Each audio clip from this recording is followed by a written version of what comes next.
사도행전 2장 36절부터 41절 말씀 제가 한 절 읽고 여러분들이 한 절 읽고 교독하시겠습니다. 사도행전 2장 36절부터 41절. 그런즉 이스라엘 온 집이 정령알지니 너희가 십자가에 못 박은 이 예수를 하나님이 주와 그리스도가 되게 하셨느니라 하니라.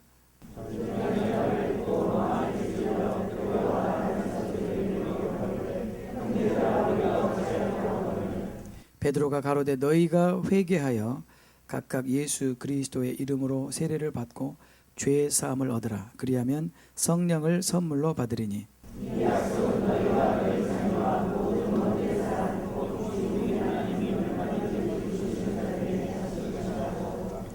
또 여러 말로 확증하며 권하여 가로되 너희가 이 패역한 세대에서 구원을 받으라 하니.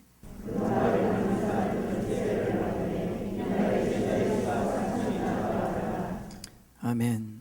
기도하겠습니다. 주님, 우리의 지혜로는 하나님의 진리의 말씀을 이해할 수도 깨달을 수도 없는 것을 인정합니다. 오직 이 시간 진리의 성령이 오셔서 우리를 깨우쳐 주시옵소서. 빛을 비추어 주옵소서. 어두움을 밝혀 주시옵소서. 우리를 진리로 인도하여 주옵소서. 예수님의 이름으로 기도드립니다. 아멘. 저희가 지난 6주 정도에 걸쳐서 정말 성경적인 교회가 어떤 교회인가에 대해서 성경을 통해서 저희가 확인하는 그런 시간을 가졌습니다. 저는 그 메시지를 준비하고 기도하면서 그 주제가 얼마나 중요한가를 메시지를 준비할 때마다 그것을 강하게 알게 됐어요. 그 이유는 이 주제가 하나님께 굉장히 중요한 것이다. 하나님께 중요한 것은 우리에게도 중요한 것이 되어야 된다고 저는 생각합니다. 그런데 아쉬운 것은 그토록 하나님이 중요하게 생각하는 그 주제에 대해서 사람들은 별로 중요하게 생각하지 않더라는 거죠. 참 안타깝죠, 여러분. 여러분들이 애들을 키워보시면 진짜 중요한 것은 중요하게 생각지 않고 그다지 중요하지 않은 것들을 중요하게 생각하는 것을 보게 될 것입니다. 근데 하나님이 우리를 보실 때 항상 안타까우셨을 거예요. 왜냐하면 하나님께서 굉장히 중요하게 생각하는 것을 우리는 중요하게 생각지 않은 거예요. 반대로 하나님께 별로 중요하지 않은 것을 우리는 굉장히 중요하게 생각하고 거기에다가 열심을 내고 거기에다가 우리의 삶을 투자하는 것을 보게 될 때마다 하나님이 얼마나 안타까우실까. 저는 여러분들에게 확신 있게 말씀드릴 수 있습니다. 성경적인 교회가 어떤 교회인가는 앞으로 이 마지막 때에 가장 중요한 주제가 될 것입니다. 우리가 분명히 한 가지 알아야 될 것은 하나님이 하시는 일을 사람이 막을 수 없습니다. 만약에 사람이 하나님이 하는 일을 막으려고 한다면 그것은 하나님을 대적하는 것이 될 것입니다. 그렇겠죠? 네. 그래서 저는 하나님이 하시는 일을 어느 누구도 막을 수 없는데 그 하나님이 하시는 일이 무엇이냐? 성경적인 교회를 세우시는 것입니다. 그러므로 앞으로 이제부터 우리는 그것을 보게 될 것입니다. 정말로 교회다운 교회, 성경적인 교회가 세워지는 것을 보게 될 것입니다. 지금까지는 없었지만, 지금까지는 보기 힘들었지만 그러나 앞으로는 그런 교회를 하나님이 세우실 것이라고 확신합니다. 그 이유는 예수님께서 마태복음 16장 18절에서 예수님이 직접 말씀하셨어요. I will build my church. 그랬어요. 그래서 굉장히 중요한 것은 교회는 사람이 세우는 것이 아닙니다. 사람이 세운 교회는 반드시 허물어지게 되어 있습니다. 그런데 예수님께서 말씀하시기를 My church, 내 교회를 I will build, 내가 세울 것이다. 누가 맡겠습니까? 사람이 맡겠습니까? 막을 수 없습니다. I will build my church, 내가 내 교회를 세울 텐데 내가 내 교회를 세우게 되면 음부의 권세가 이기지 못할 것이다. 주님의 교회를 세울 때가 된 것 같습니다. 그리고 음부의 권세가 이기지 못할 때가 이제 다가오고 있습니다. 지금까지 교회는 주님이 세운 교회라기보다는 사람이 세운 교회입니다. 인본주의로 세운 교회입니다. 그렇기 때문에 교회는 끊임없이 이 세상 영향력 아래 또 그 마귀의 구설수 아래 그렇게 고통을 당했습니다. 그러나 이제 우리는 교회다운 교회를 볼 때가 됐다고 저는 그렇게 생각합니다. 또 사랑과 진리교회도 그렇게 되기를 우리가 기도해야 됩니다. 여러분, 오늘 제가 이제 오늘부터 전하고자 하는 말씀은 참 또 대단히 중요한 말씀인데, 그건 뭐냐면 이제 성경이 교회를 뭐라고 말하는가, 성경적인 교회에 대해서 살펴봤는데, 교회를 이루고 있는 구성원은 사람들입니다. 그렇죠? 교회는 성도들이 모인 곳이죠. 교회는 크리스찬이라고 하는 사람들이 모이는 곳이기 때문에 저에게 이제 또다시 주님께서 주시는 그런 부담은, 이제 그렇다면 성경적인 교회가 무엇인지 성경을 통해서 우리가 분명히 알았다면, 이제는 성경적인 크리스찬이 누구인지를 한번 알아보자. 성경적인 크리스찬, 다시 말하면 성경이 말하는 크리스찬이 바로 어떤 것인가, 오늘부터 시리즈로 그래서 살펴보기 원합니다. 성경적인 크리스찬, 성경이 말하는 크리스찬은 어떤 사람인가? 이건 굉장히 중요한 것입니다. 왜냐하면 실제로 아마 대부분의 여러분들이 그러실 거예요. 여러분들이 교회를 다니면서 정말 내가 성경적인 크리스찬인가, 내 자신을 돌아볼 수 있는 기회가 그렇게 많지 않았을 수 있습니다. 저도 마찬가지입니다. 그냥 교회 다녔을 뿐입니다. 또 성경 공부했을 뿐입니다. 교회 행사에 참여했을 뿐입니다. 그러나 저는 크리스찬이 아니었습니다. 고등학교 1학년 때까지 저는 크리스찬이 아니었습니다. 비로소 저는 고등학교 1학년 때 회심을 경험하게 됐습니다. 그리고 비로소 저는 크리스찬이 됐습니다. 문제는 오늘날 교회 안에 크리스찬이 아닌 사람들이 많이 있다고 하는 것입니다. 그래서 오늘부터 저는 여러분들에게 굉장히 중요한 주제를 다루게 될 것입니다. 오늘 저는 회심에 대해서 다루기 원합니다. 회심이 무엇인가? Conversion. 진정한 회심이 무엇인가? 내가 정말 회심했다는 걸 어떻게 알 수 있는가? 그것을 다루게 될 것이고, 이어서 다음 주에 그러면 중생이 무엇인가? 거듭남이 무엇인가? 내가 거듭났다는 것을 어떻게 알 수 있는가? 이런 것들은 굉장히 중요한 주제들인데, 그러나 중요함에도 불구하고 우리가 다 안다고 가정하고, 이것은 누구나 이미 경험했다고 우리가 생각하고 지나가 버리는 그런 주제들인데, 알고 보면 그렇지 않은 주제들 중에 하나이기 때문입니다. 제가 이 회심에 대해서 말씀을 준비하면서 인터넷을 찾다가 굉장히 중요한 자료를 하나 발견했는데, 그게 뭐냐면 미국의 켄트 필팟이라는 목사님께서 1983년에 책을 쓰셨는데, 그 책의 제목이 진실로 회심했는가. 근데 이 책이 번역이 돼서 올해 출판이 됐더군요. 83년에 쓴 책을 세월이 많이 지나서 번역이 됐어요. 왜 그럴까? 어쩌면 하나님께서 오늘 교회 안에 이 주제를 다시 한번 강조하시기 원하시기 때문에 그런 것이 아닌가, 그런 생각을 해봅니다. 책의 제목이 진실로 회심했는가. 여러분들이 혹시 필요하시면 이 책을 구입해 보셔도 좋을 것 같아요. 이 책의 이분은 이렇게 말했습니다. 교회 다닌다고, 영접 기도 따라했다고 다 거듭난 것은 아니다. 많은 사람들이 자기는 거듭난 그리스도인이라고 생각하지만 사실 그들은 단지 교회에 다니는 것뿐이다.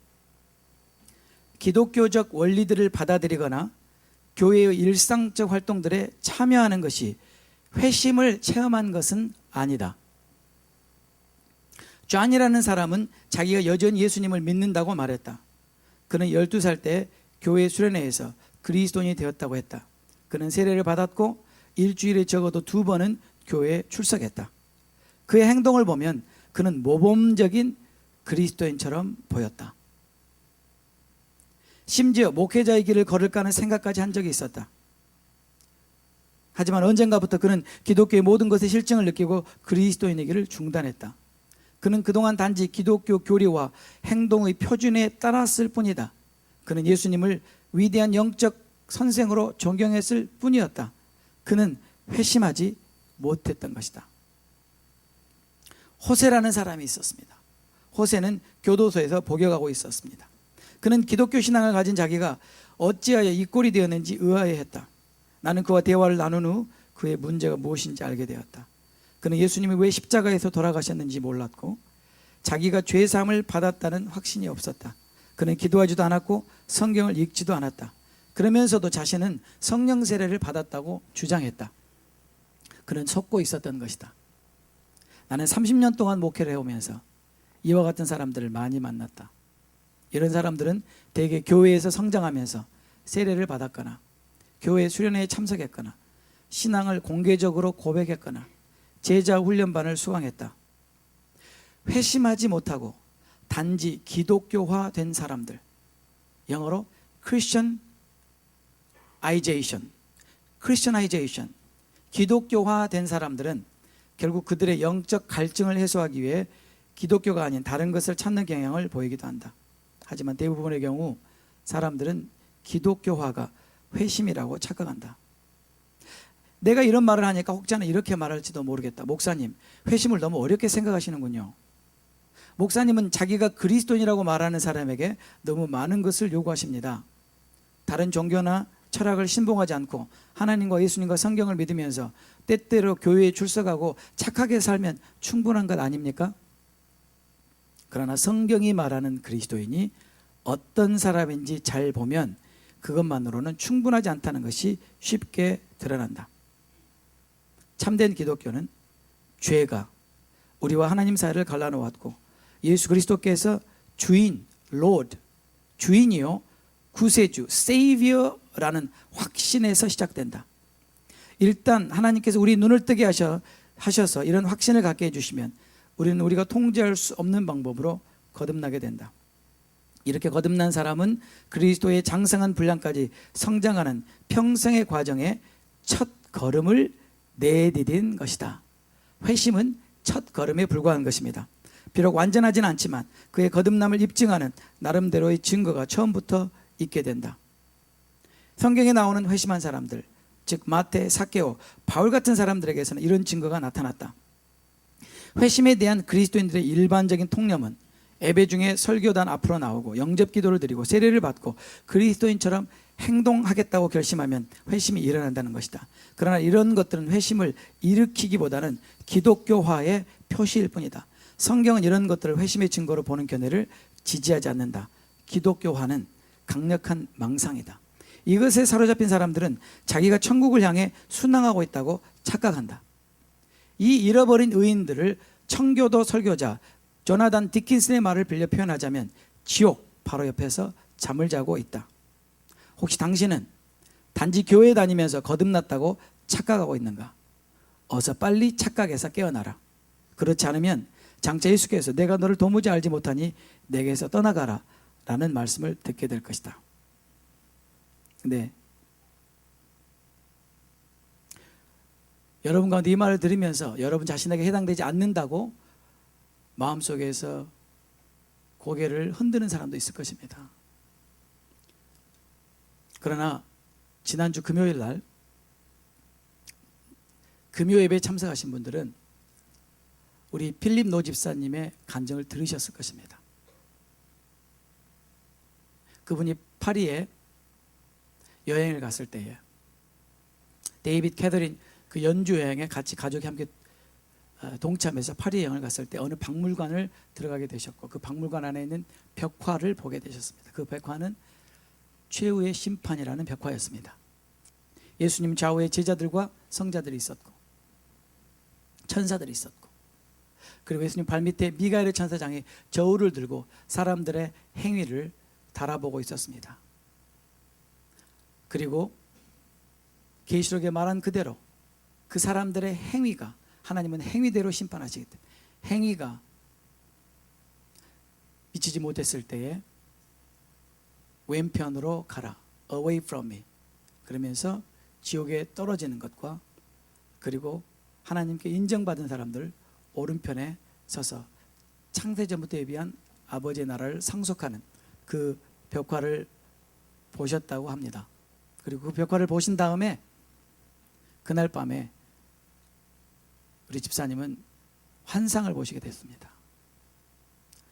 잠을 잔 것이 아니고 오픈 비전을 보신 것입니다. 그런데 그 환상은 너무나 충격적인 것이었습니다.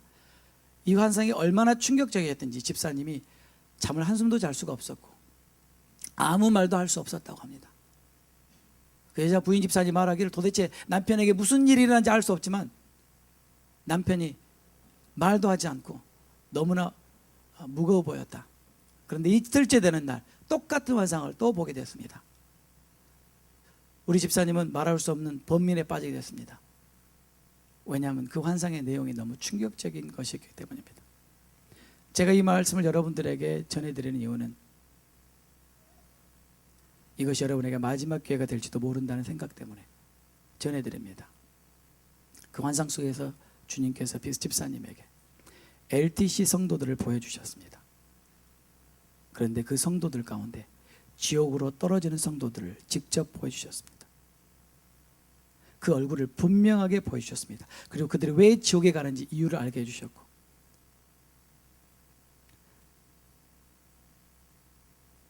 아마 제가 그 장면을 봤더라도 저도 너무 충격을 받았을 것입니다.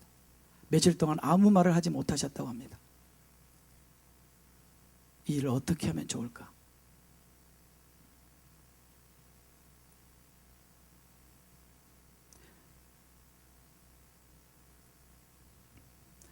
여러분은 천국에 갈 자신이 있다고 장담하고 그렇게 착각하며 사는데, 주님은 우리 사랑과 진리교회의 실상을 보여주시고는 말씀하시기를 이 가운데 지옥으로 빨려가는 사람들이 있다. 그 중에 한 부부를 설명을 해주시더군요. 남편이 부인의 머리카락을 좀 더 리얼하게 표현하자면 머리채를 당겨가지고 혼자 지옥 가기 아까우니까 같이 끌고 가더라. 근데 그 두 사람의 얼굴을 정확하게 보셨답니다. 충격적인 거는 그 사람이 겉으로 보기엔 너무 괜찮은 사람처럼, 너무 인격적인 사람처럼, 겉으로 보기에는 저 사람이 어떻게 그럴 수 있을까, 너무 좋은 사람으로 보였던 사람이었기 때문에 더 충격이었다. 여러분, 하나님은요 우리를 외모로 보지 않으세요. 하나님은요 우리의 마음 중심을 보세요. 하나님을 속일 수 없습니다. 우리는 하나님 앞에 그 영적인 실체가 적나라하게 드러나는 것입니다. 24년이 너무 고통 가운데 번민하다가 하나님 왜 나에게 이걸 보여주셨을까? 그런데 갔다 오셔서 그 주간에 제가 설교를 듣고 확증을 얻었다고 합니다. 아, 내가 이것을 교인들에게 전해야 되겠다. 그리고는 저를 만나서 그 이야기를 해주시길래 제가 그랬어요. 집사님이 전하셔야 됩니다. 하나님께서 왜 보여주셨겠습니까? 단 한 사람이라도 구원하시기 위해서 보여주신 것이 아니겠습니까? 왜냐하면 우리 사랑과 진리 교인들은 다들 죽으면 천국 간다고 그렇게 착각하고 있을지도 모르지 않습니까? 그래서 제가 다시 한번 컨펌을 드렸습니다. 전하셔야 됩니다. 지난 금요일 날 전하셨어요. 네. 저도 이런 얘기를 전하는 거 쉽지가 않은데요. 여러분, 지옥은요 한 번 들어가면 결코 나올 수 없는 곳입니다. 목사님 왜 지옥 이야기를 하십니까? 여러분, 저는요 하나님께서 이 시즌에 왜 밥 존스 목사님을 통해서 천국과 지옥 얘기를 하셨을까? 더 놀라운 사실은 바로 그날 빌립 집사님은 프랑스에서 그 환상을 보신 거예요. 지금 하나님은 무엇을 말씀하시기 원하시는 것인가? 이것이 저에게 굉장히 헤비하게 다가왔고요. 그리고 더 제 마음을 무겁게 했던 것은, 만약에 제가 여러분에게 진리를 선포하지 않고 진정한 구원의 길을 제시하지 않음으로 말미암아 여러분이 지옥을 가게 된다면 주님은 그 책임을 저에게 물으실 것이기 때문에 내가 빨리 이 책임에서 벗어나야 되겠다. 그래서 제가 오늘부터 여러분에게 전하는 것입니다. 여러분, 이 메시지가 여러분에게 어쩌면 마지막이 될지도 모릅니다. 그러니까 이번 주부터 여러분에게 전한 이 메시지를 가볍게 들으시면 안 돼요. 저는 확신합니다. 이 가운데 바로 집사님이 보신 지옥에 가는 사람이 있다는 걸 저는 확신합니다. 저는 집사님이 그 말씀하실 때 직감으로 알았습니다. 주님께서 저에게 깨달음을 주신 게 있기 때문에. 오늘 여러분에게 전한 이 말씀을 잘 들으시고 하나님을 우습게 보시지 마시고 지옥을 우습게 보시지 마시고 지난주에 말씀드린 것처럼 여러분 두렵고 떨림으로 여러분의 구원을 이루어 가시길 부탁드립니다. 회심이 무엇입니까? 회심은 영어로 conversion이라고 합니다. conversion, 마음을 돌이킨다는 뜻이죠. 회심이란 한 인간이 자신의 죄로부터 돌아서서 믿음 안에서 하나님을 향하기로 결단하는 것입니다. 다시 말하면 회심은 회개와 믿음을 통하여 일어나는 우리의 심령의 방향 전환입니다. 방향 전환입니다. 회심은 change of direction입니다. 회심은 방향 전환입니다. 우리의 마음을 더 이상 죄로 향하던 것으로부터 돌이켜서 하나님께로 향하는 것입니다. 중요한 것은 세상 사람들이 말하는 회심이 아니라 성경이 말하는 회심은 어디로부터 돌이켜서 어디로 향하는가가 아주 중요합니다. 회심은 죄로부터 여러분의 마음을 돌이키는 것입니다. 그리고 하나님께로부터 향하는 것입니다. 이것이 회심입니다. 그러면 이 회심에 대해서 오늘 성경 말씀이 뭐라고 말하는지 한번 살펴보겠습니다. 36절에 그런즉 이스라엘 온 집이 정녕 알지니 너희가 십자가에 못 박은 이 예수를 하나님이 주와 그리스도가 되게 하셨느니라. 진정한 회심을 경험하기 위해서 우리는 반드시 진리를 들어야만 합니다. 진정한 진리를 듣지 않고는 진정한 회심은 불가능합니다. 제가 여기서 말하는 진정한 진리라는 것은 성경이 말하는 진리 그대로입니다. 100% 진리 그대로입니다. 타협한 진리가 아니라, 희석된 진리가 아니라 성경이 말하는 100% 순도 그대로의 진리가 반드시 선포될 때만 우리는 그 진리로부터 진정한 회심을 경험할 수 있습니다. 다시 말하면 여러분이 지금까지 진정한 진리를 들어본 적이 없다면 여러분 진정한 회심한 적이 없습니다. 진정한 진리는 오늘 베드로가 외친 것입니다. 너희 죄가 예수를 십자가에 못 박았다. 이것은 무슨 뜻이냐면요, 우리가 예수님을 영접할 때, 우리가 기독교를 믿을 때 일반적으로 우리는 죄라고 말합니다. 죄, 일반적인 죄를 말합니다. 다시 말하면 우리 모두의 죄가 예수님을 십자가에 못 박았다. 이것은 일반적인 진리고 일반적인 사실입니다. 그것은 나하고는 아무 상관이 없습니다. 이 일반적인 진리가 나의 진리가 될 때 비로소 그것은 나에게 상관이 있는 것입니다. 무슨 말이냐면 우리의 죄가 예수님을 십자가에 못 박았습니다. 그것과 내 죄가 예수님을 십자가에 못 박았습니다. 이거는 완전히 다른 것입니다. 여러분이 그런 진리를 들은 적이 있습니까? 바로 당신의 죄가 예수님을 십자가에 못 박았습니다. 다른 사람들의 죄하고 상관없이 나의 죄가, 내 죄 하나만으로도 예수님을 십자가에 못 박기에 충분했습니다. 내가 바로 그 장본입니다 라는 진리를 들은 적이 있습니까? 저는 요즘에 우리 린지와 데니엘 안에 일어나는 심상치 않은 일들을 보고 하나님께서 무슨 일을 행하시는가, 또 우리 유스그룹 안에 무슨 일을 행하는가 참 의아스러운 것이 있습니다. 그게 뭐냐면 요즘 들어 그 아이들의 대화를 가만히 들어보면 죄에 대한 이야기를 하는 거예요. 그러면서 죄에 대해서 굉장히 신중하게 이야기하고 민감하게 이야기하는 걸 들었습니다. 제 딸이 저에게 찾아와서 그럽니다. 아빠, 나는 아무리 생각해도 천국을 못 갈 것 같아. 왜 그렇게 생각하냐? 나는 예수님을 사랑하지 않는 것 같아요. 그걸 어떻게 하느냐? 내가 예수님을 사랑하지 않는 것을 내가 어떻게 하냐면요, 내가 계속 죄를 짓고 있어요. 내가 예수님을 사랑한다면 죄를 짓지 않을 텐데. 그러면서 데니엘과 대화를 나누는데 심상치 않은 대화들을 나누는 걸 들었어요. 그 중에 하나가 제 아들이 국민학교 5학년 때 주일학교 수련회를 갔어요. 수련회를 갔는데 그 수련회에서 굉장한 은혜를 받은 것 같아요. 그때 주님께서 우리 아들에게 비전을 보여주신 게 있어요. 환상을 보여주신 거 있어요. 근데 그 비전의 내용은 이런 것입니다. 간단하게 말해서 우리 아들이 그 환상 속에서 로마의 군병 중에 하나로 등장합니다. 그래서 그가 이 죄인이 누군지 모르지만 이 죄인을 아주 잔인하게 채찍으로 때리고 발로 차고 조롱하고 핍박하는 그 장본이 자기 자신이었습니다. 자기가 그렇게 하고 있었습니다. 환상 속에서. 그런데 나중에 알고 보니까 그 대상이 예수님이었다는 것을 깨달았습니다. 그가 예수님을 십자가에 못 박았다는 걸 깨달았습니다. 그리고 그는 그때 엄청난 회개를 했다고 하는 그런 내용이었습니다. 여러분, 십자가의 진리가, 예수 그리스도가 십자가에 죽은 사건이 나의 죄하고 상관이 없다면 그분은 나하고 상관이 없는 것입니다. 여러분, 오늘 진리를 들으십시오. 베드로가 말하기를 너희 죄가 다른 사람의 죄가 아니라 it is your sin. 나의 죄가 예수님을 십자가에 못 박았어요. 내 죄가 어떤 죄인데요?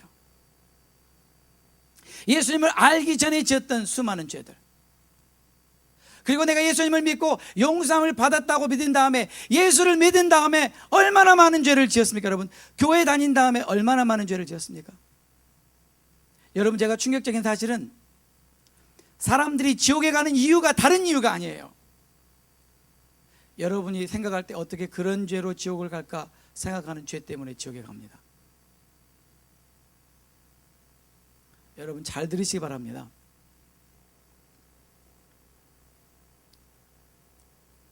지옥에는 무수히 많은 크리스찬들이 있습니다. 어떻게 하냐면요, 첫째는 성경의 모든 역사가 그걸 증명하고 있고요, 두 번째는요, 주님의 은혜로 지옥에 갔다 온 하나님의 사람들의 간증이 그걸 증명하고 있습니다. 성경과 간증이 증명하고 있습니다. 여러분, 착각하지 마세요. 너도 나도 천국에 간다고 착각하지 마세요. 또 한 가지, 저는 금요일 날 말씀드렸는데요, 저는 다시 여러분들에게 말씀드릴 수 있습니다. 여러분이 회심을 경험하기 위해서는, 진정한 회심을 경험하기 위해서는 이 시작부터가 분명하지 않으면 여러분에게 진정한 회심은 없습니다. 내 죄가 예수님을 십자가에 못 박았어요. 근데 그 죄가 무슨 큰 죄가 아니에요. 성경은 분명히 말합니다. 금요일 날 보셨잖아요. 다툼의 죄가 거기에 들어가 있어요. 아니, 하나님 너무합니다. 다툰 것으로 내가 지옥에 갑니까? 분명히 예수님이 기록하셨어요, 성경에. 다툰 것 때문에 지옥에 간다.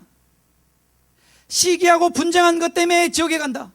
이거 누구에게 말하는 거예요? 갈라디아 교인들에게 말하는 거예요. 갈라디아 크리스찬들에게 말하기를 너희가 이런 일을 행하면 지옥에 간다라고 분명히 말하잖아요. 당 짓는 것 지옥에 간다. 음란한 것 지옥에 간다. 제 말이 아니고요, 여러분, 성경에 기록되어 있어요. 성경에. 이런 자들은 결탄코 하나님의 나라에 들어가지 못할 것이다. 그런데요, 우리는 죄를 우습게 알고요, 가볍게 알고요, 그 죄를 반복해서 지어요. 저는 오늘 여러분들에게 엄히 경고합니다. 여러분이 계속 죄 가운데 있게 될 경우, 여러분이 회개할 기회를 얻지 못하고 주님 앞에 섰을 때 여러분은 반드시 지옥에 갑니다. 그동안 교회 열심히 다녔다고요? 그동안 성경 공부 열심히 했다고요? 헌금도 열심히 하고 봉사도 열심히 했다고요? 성경을 다시 보세요. 중요한 것은 마지막 순간입니다. 마지막 순간입니다. 여러분이 회개할 기회를 얻지 못했다면 여러분은 지옥으로 가는 것입니다. 주님이 이것을 우리에게 말씀하시기 원하시는 것입니다. 여러분, 진리가 무엇입니까? 나의 죄가 예수님을 십자가에 못 박았습니다. 나의 죄가 예수님을 그토록 잔인하게 고통과 멸시와 천대와 죽음을 당하겠습니다. 그건 내가 한 것입니다. 내가 장본인입니다. 내가 살인범입니다. 내가 하나님의 아들을 십자가에 죽인 장본인입니다. 이것이 진리예요. 그런데 하나님께서 너희가 십자가에 못 박은 이 예수를 너희에게 이제는 주인이 되게 하셨다. 로드가 되게 하셨다. 그리고 그리스도가 되게 하셨다. 이 진리가 선포되었을 때, 성령님은 진리의 성령이기 때문에 진리가 선포되는 곳에 성령님은 역사합니다.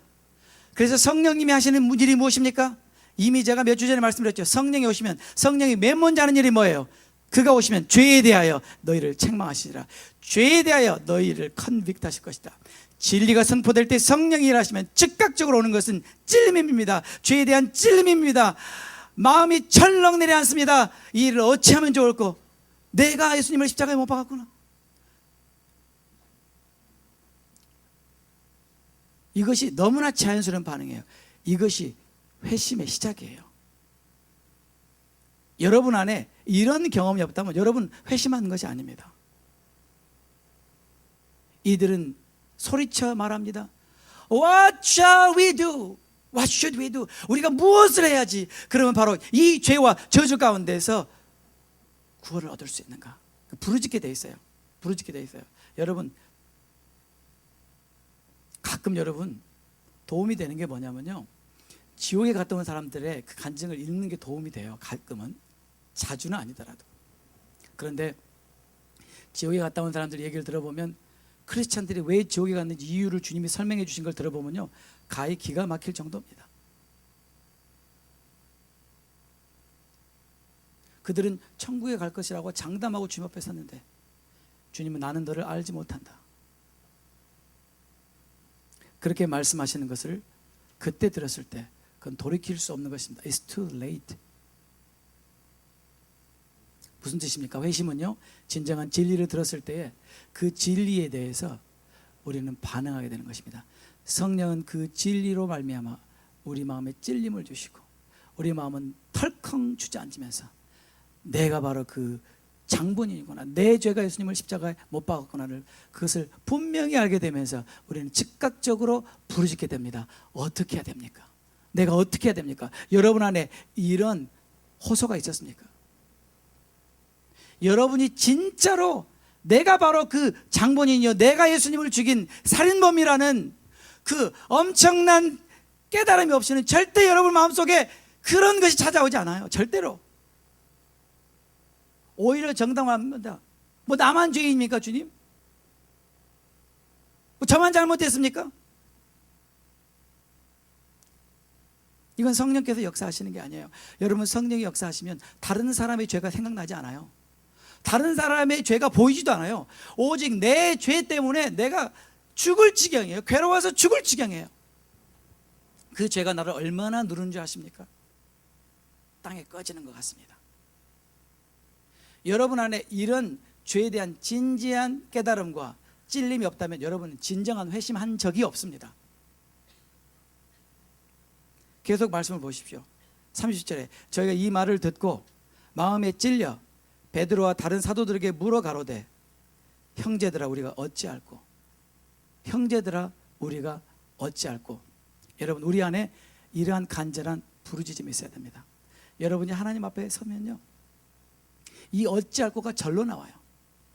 근데 어찌할꼬가 왜 안 나오냐면요, 하나님 앞에 서본 적이 없기 때문에, 죄에 대한 깨달음이 없기 때문에. 여러분, 하나님 앞에 서는 사람, 주님과 가까운 사람은 특징이 죄에 대해서 민감해요. 그게 그렇게 될 수밖에 없습니다. 그래서 결국은 베드로가 가르쳐줍니다. 그 앤서가 여기 나옵니다. 너희가 회개하여 각각 예수 그리스도 이름으로 세례를 받고 죄 사함을 얻으라. 그리하면 성령을 선물로 받으리니. 이 38절 말씀이 바로 진정한 회심의 정의입니다. 여러분, 이 말씀을 외우시기 바랍니다. 사도행전 2장 38절 말씀은 회심의 가장 중요한 세 가지 요소를 담고 있습니다. 첫째, 회개입니다. 회심이 회개는 아닙니다. 그러나 회심은 회개를 포함하고 있습니다. 회심은 반드시 회개로 시작합니다. 회개가 무엇입니까? 죄에서 돌이키는 것입니다. 죄에서 돌이키기 위해서는 자기가 죄인이라는 것을 분명히 깨달아야 됩니다. 그러므로 죄에 대한 깨달음과 죄에 대해서 돌이키는 것, 그것을 우리가 회개라고 말합니다. 그러면 회개하고 내가 이 죄를 주님 앞에 고백하고 그리고 난 다음에 어떻게 됩니까? 죄의 사함을 얻게 됩니다. 죄의 사함을 얻으라. 회개의 목적은 죄의 사함을 받기 위한 것입니다. 죄의 사함이 없는 회개는 아무런 의미가 없겠죠. 왜요? 죄의 사함을 받지 못하면 내가 회개하나 안 하나 똑같기 때문에 내가 회개하는 목적은 죄의 사함을 받기 위한 것이에요. 내 죄에 대한 용서를 받기 원합니다. 왜냐하면 내가 내 죄에 대한 용서를 받지 못하면 나는 영원한 형벌에 빠질 수밖에 없기 때문에 무슨 수를 써서라도 나는 내 죄에 대한 용서를 받아야 돼요. 무슨 수를 써서라도. 여러분 그런 경험이 없겠지만 만약에 여러분의 어떤 죄가 여러분을 사형역에 해당한다고 생각해 봐요. 여러분이 사형의 온도를 받았다고 생각해 봐요. 여러분은 그 피해자에게 무슨 수를 써서라도 그 죄의 용서를 받고 싶지 않겠어요? 여러분 가진 걸 다 줘서라도 내 죄를 용서해 달라고 그렇게 애원하지 않겠어요? 왜요? 그 형벌만은 피하고 싶을 테니까. 여러분이 정말 여러분의 죄가 어떤 죄인 걸 안다면, 여러분의 죄가 영원한 저 형벌에 들어가는 그 죄인 걸 안다면, 여러분 무슨 수를 써서라도 그 죄의 용서를 받고 싶어서 발버둥을 치게 될 거예요. 발버둥을. 그런데 그렇지 않잖아요. 왜요? 그걸 모르기 때문에. 그래서 여러분 회심은요, 반드시 회개가 들어가야 합니다. 그리고 그 회개의 결과는 언제나 죄 용서입니다. 진정한 회개는 진정한 죄 사함을 가져옵니다. 여러분이 애통하게 됩니다. 여러분이 어떤 사람들은 바닥을 댕굴댕굴 디구면서 애원합니다. 하나님께 용서해 달라고. 어떤 분이 그러더라고요. 기독교는 참 쉽다고. 왜요? 한 주 동안 지을 죄 다 짓고 주일에 와서 I'm sorry Jesus. 그게 회개입니까? 천만의 말씀이에요. 그리고 똑같은 죄를 짓습니다. 이것은 성령님을 모독하는 것입니다. 그것은 양심을 무뎌지게 하는 것입니다. 결국 더 이상 그 양심의 찔림을 받지 못하고 지옥으로 향하는 것입니다. 그것을 알고 계십니까?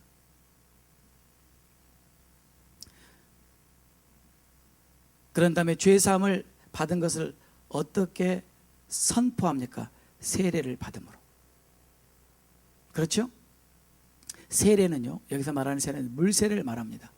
물세례는 내가 회개하고 죄사함을 얻었다는 것을 공적으로 declare, 선언하는 것입니다.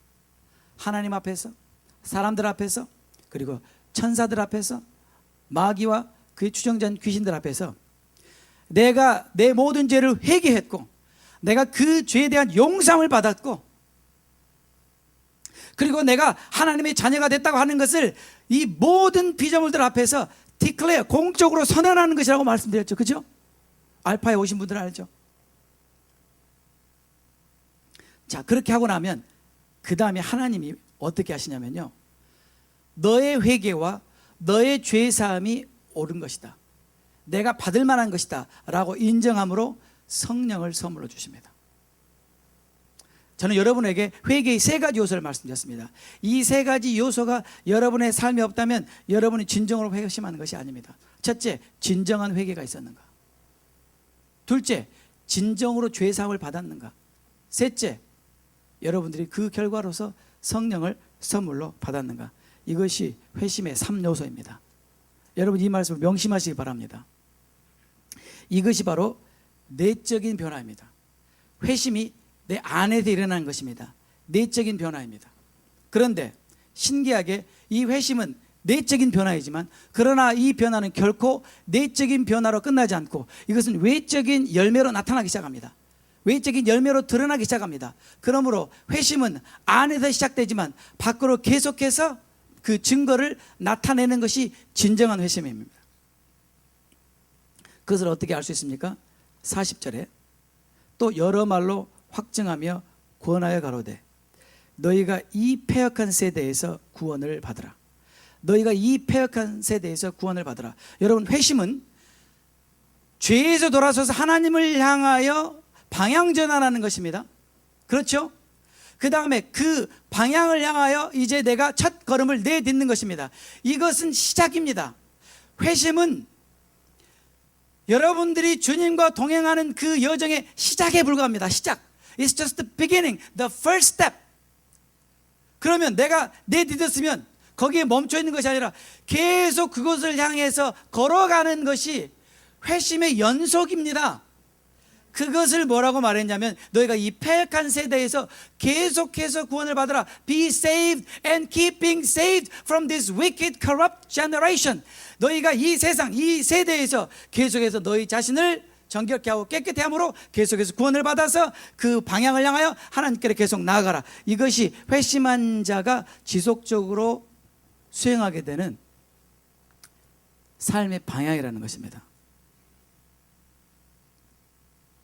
그러므로 내가 회심했다는 걸 어떻게 알 수 있습니까? 회심은 반드시 외적인 열매를 맺게 되어 있습니다. 회심은 내적인 변화로 끝나는 것이 아니라 외적인 열매를 가져오게 됐습니다. 그 예를 여러분 제가 성경에서 한번 들어보겠습니다. 세례 요한의 경우도 그랬지만 삭개오의 경우를 여러분들에게 한번 들어보겠습니다. 삭개오 예수님을 만났습니다. 성경은 구체적으로 그가 어떻게 회심했는지를 기록하고 있지 않습니다. 그러나 그가 회심한 후에 결과를 자세히 기록하고 있습니다. 회심한 사람은 어떤 결과를 가져오는가? 회심한 사람은 어떤 열매를 맺는가? 여러분 잘 들으셔야 돼요. 왜냐하면요, 여러분이 진짜 회심했다면 이 결과가, 이 열매가 있어야 되는 거예요. 삭개오가 예수님께 말합니다. 주님, 제 재산의 절반을 가난한 사람들에게 주겠습니다. 여러분 그럴 수 있겠습니까? 여러분이 회심하고 여러분의 재산 절반을 가난한 사람에게 줄 수 있겠습니까? 예스! 여러분이 진짜 회심했다면 그것은 아무것도 아니에요. 왠 줄 아세요? 내가 지금 회심한 사건은 내 재산을 다 줘도 바꿀 수 없는 거거든요. 그걸 너무나 잘 알거든요. 돈 그까짓 게 아무것도 아니라는 것을 너무나 잘 알거든요. 내가 지금 회심해서 내가 주님으로부터 구원을 받은 이 한 가지 사실만으로도 나는 내 모든 것을 다 드려도 결코 아깝지 않은 것을 너무나 잘 알기 때문에 아낌없이 재산을 절반을 내어놓는 거예요. 그게 진짜 회심한 사람들이 할 수 있는 거예요. 삭개오는 말했어요. 주님, 제 재산의 절반을 가난한 사람들에게 위해서 주겠습니다. 근데 그것도 부족해서 그 다음에 삭개오가 뭐라고 말한 줄 아세요? 만약 내가 남을 속여서 사기쳐서 남의 것을 정당하지 않은 방법으로 훔쳤다면 내가 그것을 갚겠습니다 라고 말하지 않았습니다. 내가 그것을 4배로 갚겠습니다. 여러분 같으면 4배로 갚겠어요? 아니, 저 같으면 절대 그렇게 못합니다. 솔직하게 제가 혹시 그런 일은 없지만 여러분에게 만불을 빌려가지고 떼어먹었다고 가정하겠습니다. 근데 하나님께서 저에게 회개하게 하셔서 내가 돌아서서 여러분에게 만불을 갚으면 되지 왜 4만불을 갚냐고요. 왜? 여러분 왠 줄 아세요? 여러분이 진심으로 회심하게 되면요, 여러분의 죄에 대한 그 가책이 너무나 크고요, 여러분의 죄 때문에 피해를 받은 사람들에 대해서 여러분이 어떻게 하면 보상할까 견딜 수 없는 마음 때문에 잠을 이룰 수가 없어요. 어떻게 하면 나의 죄 때문에 고통당한 그 사람에게 내가 물질로라도 보상할 수 있을까? 어떻게 다른 건 보상할 길이 없으니까 내가 물질로라도 보상할 텐데 어떻게 할까? 내가 4배를 갚겠습니다. 그게 진정으로 회심한 사람들의 마음이에요. 제가 이걸 어떻게 한 줄 아세요? 제가 경험해 봤기 때문에 알아요. 저는 미칠 것 같았어요. 내 죄 때문에 고통당한 사람을 만나서 어떤 방법으로든지 내가 용서를 구하지 않으면 잠을 이룰 수가 없었어요. 여러분 안에 그런 회심이 있었습니까? 여러분 분명히 들으시기 바랍니다. 이러한 여러분 회심의 외적인 열매가 없다면 여러분 진정으로 회심한 것이 아니야. 회심한 척한 거죠. 왜냐하면요, 마귀는 여러분들이 회심했다고 착각하게 할 것입니다. 회심한 척하게 할 것입니다. 그리고는 대충 넘어가게 할 것입니다. 근데 여러분 하나님 앞에 섰을 때는 대충 넘어가는 것이 없거든요.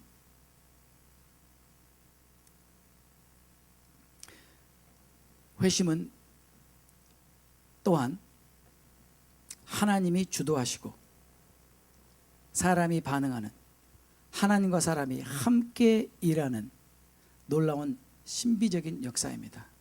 이게 무슨 말이냐면요, 회심은 언제나 하나님이 이니시에이트, 시작하시고 하나님이 주도하세요. 하나님이 먼저 우리에게 기회를 주세요. 하나님 우리에게 진리를 들을 수 있는 기회를 주시고 하나님이 우리에게 먼저 인비테이션을 던져주십니다.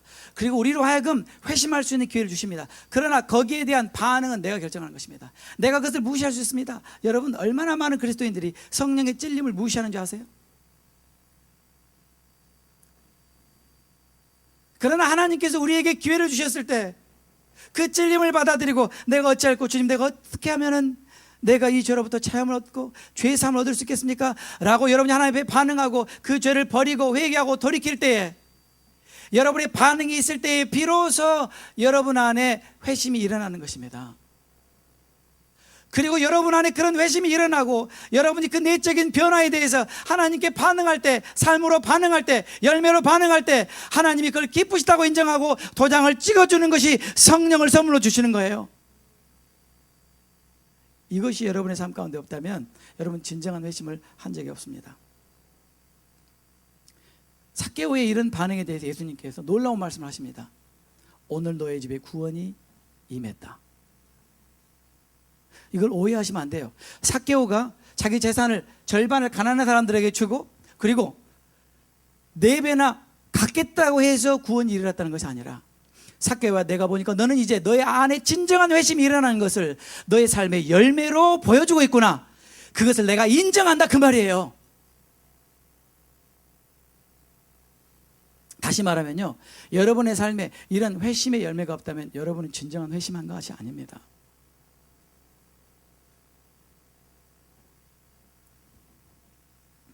제가 오늘 여러분들에게 왜 이렇게 심각하게 말씀드리냐면요, 제가 빌립 집사님의 간증을 듣고요, 지금 여기 앉아있는 사람들 중에 지옥에 가는 사람들이 있다.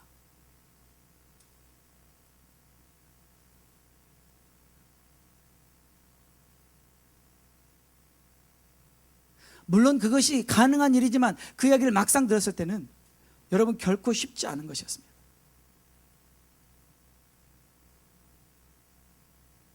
차마 그 사람이 누구인지 물어볼 수가 없었어요. 분명히 얼굴을 보셨대요. 잘 안대요, 그 사람들. 그래서 더 괴로우신 거예요.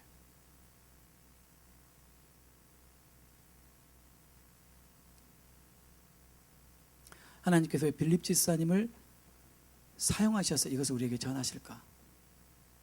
여러분, 이분은요 2번 죽었다 살아나신 분이에요.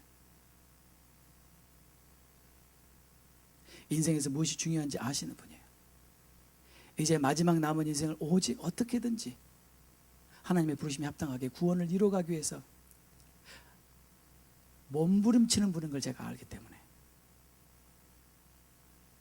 하나님께서 이분에게 주신 그 환상이 저는 신빙성이 있다고 믿는 것입니다.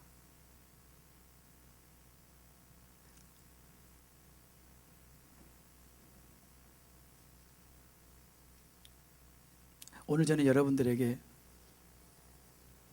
진정한 회심이 무엇인지를 말씀드렸습니다. 진정한 회심은 회개와 죄사함 그리고 그 결과로 성령을 받는 것 3가지를 포함하고 있습니다.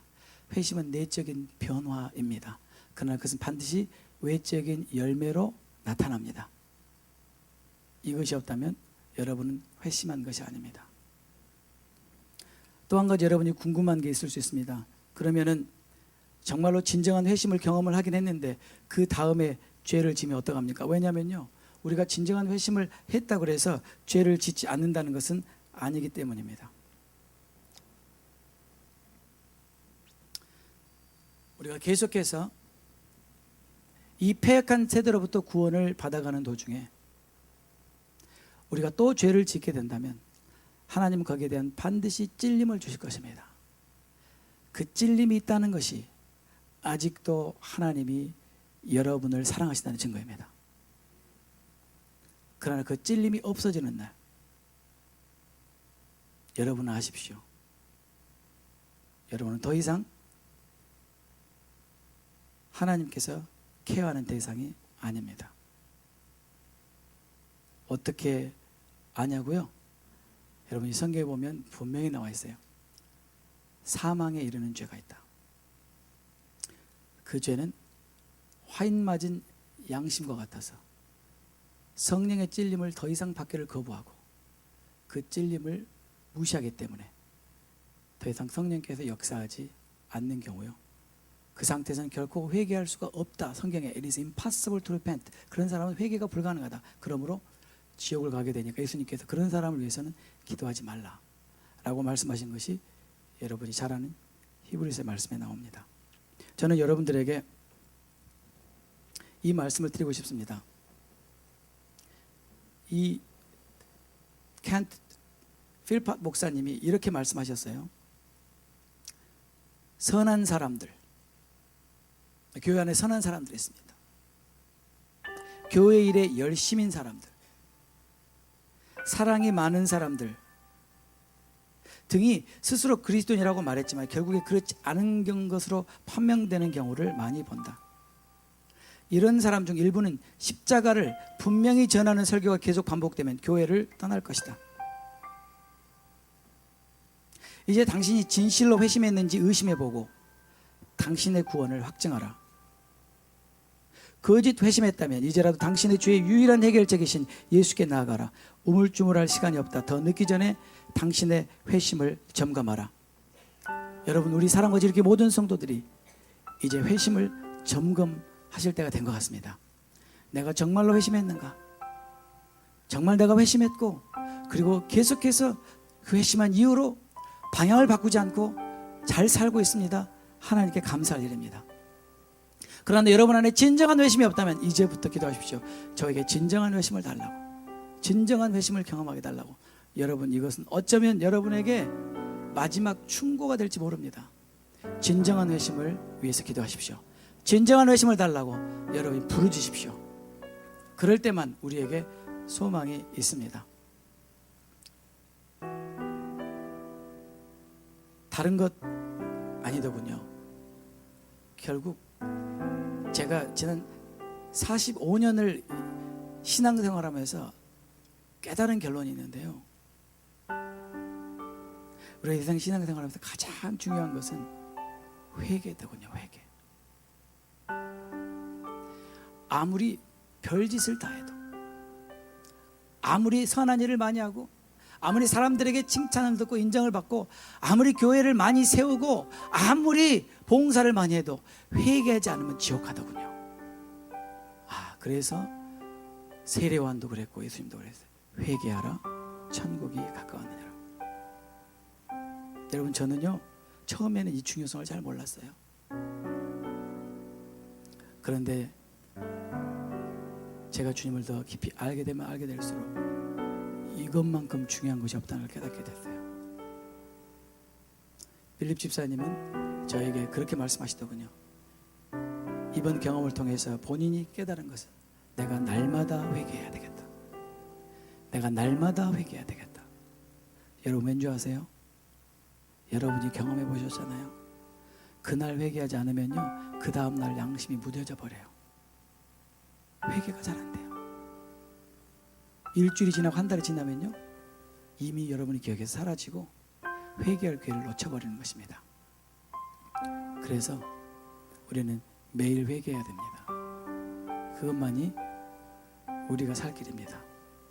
여러분, 제가 이런 메시지 전하는 거 쉽지 않습니다. 제가 이 메시지 즐거워서 여러분에게 전하는 것이 아닙니다. 제가 이 메시지를 전하지 않으면 제가 하나님 앞에 죄를 짓는 것이기 때문에 제가 여러분에게 이 메시지를 전할 수밖에 없습니다. 여러분, 명심하십시오. 진정한 회심이 없이는 진정한 구원은 없습니다.